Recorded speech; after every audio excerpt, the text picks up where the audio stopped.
Voltamos com o nosso papo sobre psicologia e mediunidade.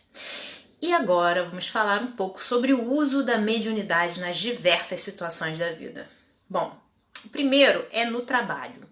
No trabalho, use sua mediunidade para sintonizar com as forças superiores da vida, a fim de que espíritos operosos possam lhe inspirar e a criatividade faça parte de suas atividades.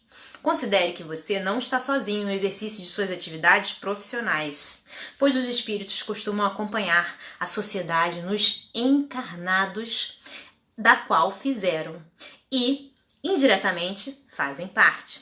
Mesmo à distância, eles transmitem suas ideias para que elas possam contribuir com o nosso progresso e para o desenvolvimento da sociedade. A mediunidade é uma faculdade natural e deve ser utilizada para o equilíbrio psíquico do ser humano. Ela é um instrumento como outro qualquer e seu uso deve ser responsável.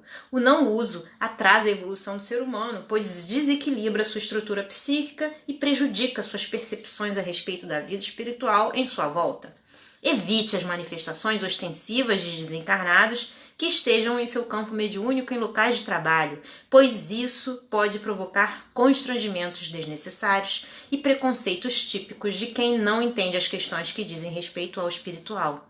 Tais manifestações não só são inadequadas ao local, como podem concorrer para demissões pertinentes. O local de trabalho é um ambiente sagrado, no qual se ganha o pão e se consolidam os valores do espírito.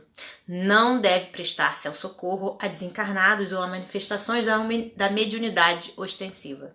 A mediunidade ali exercida é aquela que atinge as vias da intuição segura e da criatividade operosa. Aquele que se encontrar em condições de atender alguém que lhe pede ajuda espiritual emergencial no ambiente de trabalho deve fazê-lo em horários adequados e em ambiente privado, evitando que isso venha a se tornar rotina. A mediunidade no lar. O lar é um ambiente onde mais se encontram espíritos desencarnados vinculados à matéria. Volta e meia, eles retornam ao ambiente onde se encontram seus afetos e desafetos. Ali se envolvem com a vida de um e de outro, buscando seus interesses e atendendo a outros que lhes são solicitados. Impossível separar encarnados e desencarnados. Através da mediunidade sadia, pode-se e deve-se buscar, por conta da inspiração, o contato amistoso com aqueles espíritos que conosco convivem na intimidade do lar.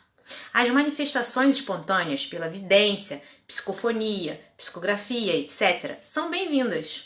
O exercício da mediunidade no lar, no intuito de educar ou chamar a atenção dos encarnados, merece reflexão por parte de quem o permite.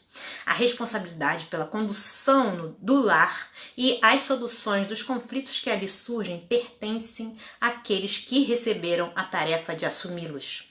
Nada deve substituir o diálogo franco e direto com aqueles que fazem parte do convívio diário.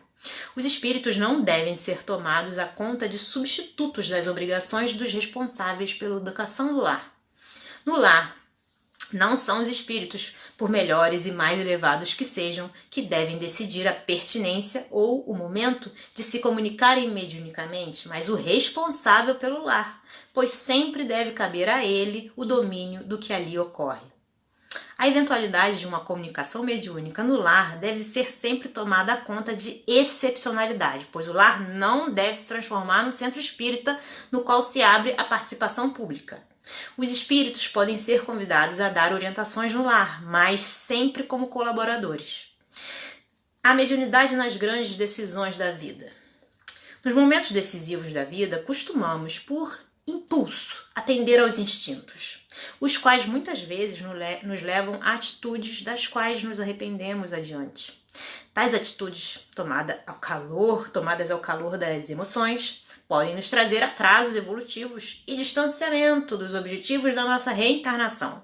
É no momento de grandes decisões que temos que fazer escolhas significativas que nortearão o futuro. A mediunidade será fundamental nesses momentos a fim de facilitar a intuição e a conexão com as formas superiores da vida.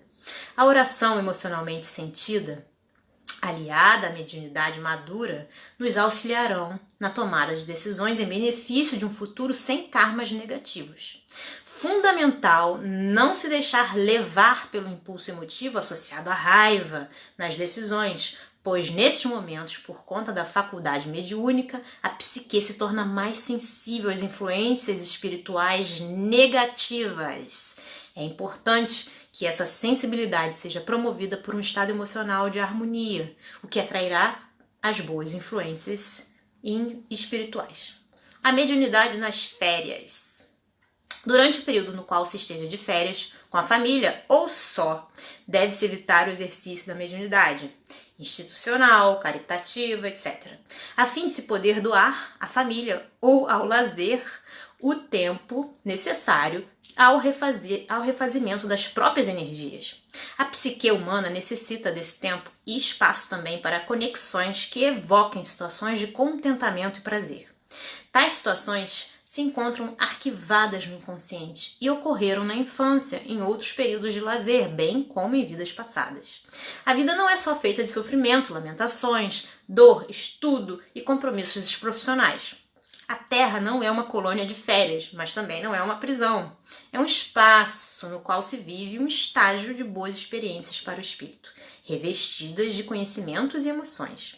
Alguns espíritos acompanham seus amigos e parentes quando estes se encontram em férias, não só para lhes desfrutar dos momentos de alegria e satisfação, como também com o intuito de protegê-los para que efetivamente se distraiam.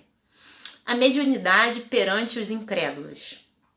Diante de pessoas que não acreditam ou não compreendem a realidade espiritual, é conveniente não colocar a própria mediunidade como instrumento de persuasão. O desejo de fazê-lo poderá interferir na produção do autêntico fenômeno, dando lugar às interferências das predisposições inconscientes.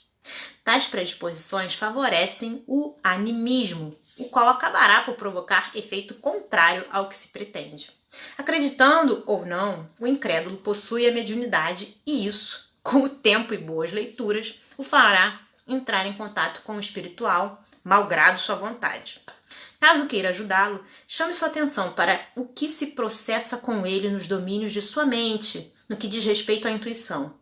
Nem sempre o uso da lógica ou a apresentação de exemplos com terceiros são suficientes. Utilize esses argumentos quando houver interesse do indivíduo em conhecer efetivamente sobre mediunidade. A psique de quem se coloca na disposição quanto mais de incredulidade bloqueia-se para a flexibilidade de compreender a própria vida e para o aprimoramento espiritual. O desenvolvimento da mediunidade, então, sofre idêntico bloqueio. Quando a incredulidade bater em sua consciência, evocando respectivas experiências do passado que lhe afastaram do contato salutar com o espiritual, lembre-se de sua íntima ligação com Deus, pois isso lhe levará ao encontro com o Self. Somos espíritos imortais e esse fato não se assenta sobre a crença do ser humano, mas sim sobre as leis da natureza. Bom, gente, daqui a pouco eu volto.